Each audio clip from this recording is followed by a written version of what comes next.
What if everything you thought you knew about money was a lie? What if the currency in your wallet wasn't just a tool, but a system designed to quietly control your life? You think inflation is accidental. You think economic crises are random. But what if the truth is darker?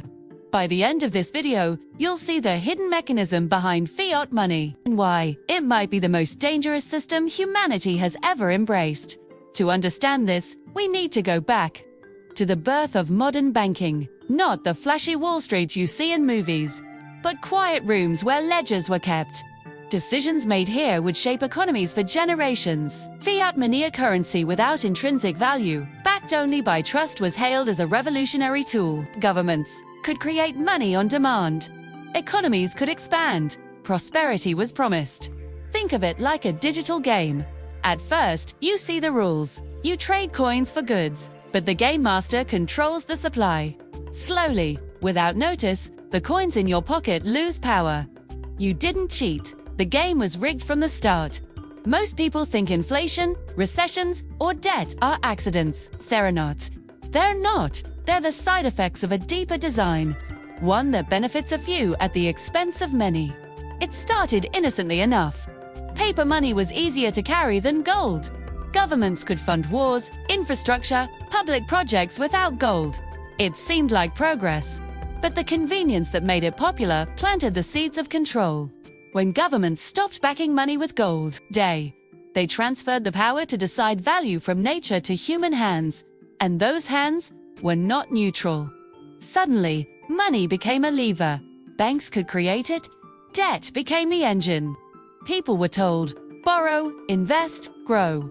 For a while, it worked. Economies boomed, lives improved. But behind the curtain, debt quietly stacked against the very people it was supposed to help. The system shifted from stability to dependency. A small group controlled the flow of money.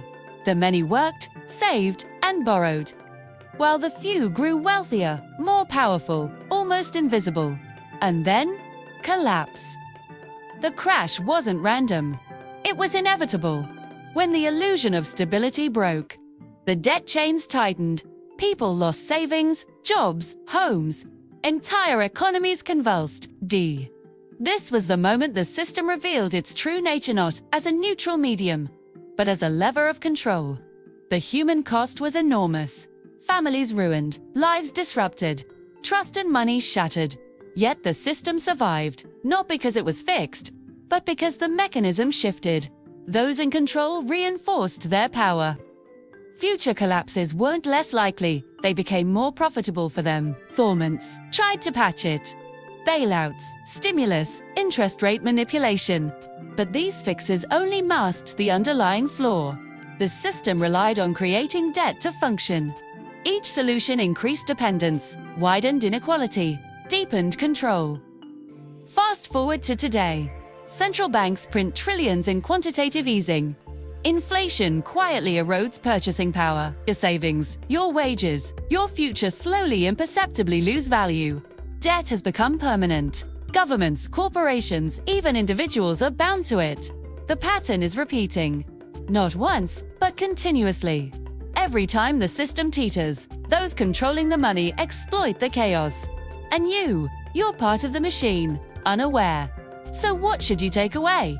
1. Fiat money is not neutral. Value is determined by issuers, not by work or nature. 2. Debt is the system's engine. Freedom comes from understanding its grip. 3. Economic collapses are predictable, not random. History repeats for a reason. The question now is not whether this system can fail, but when. When it does, will you understand how you were silently enslaved?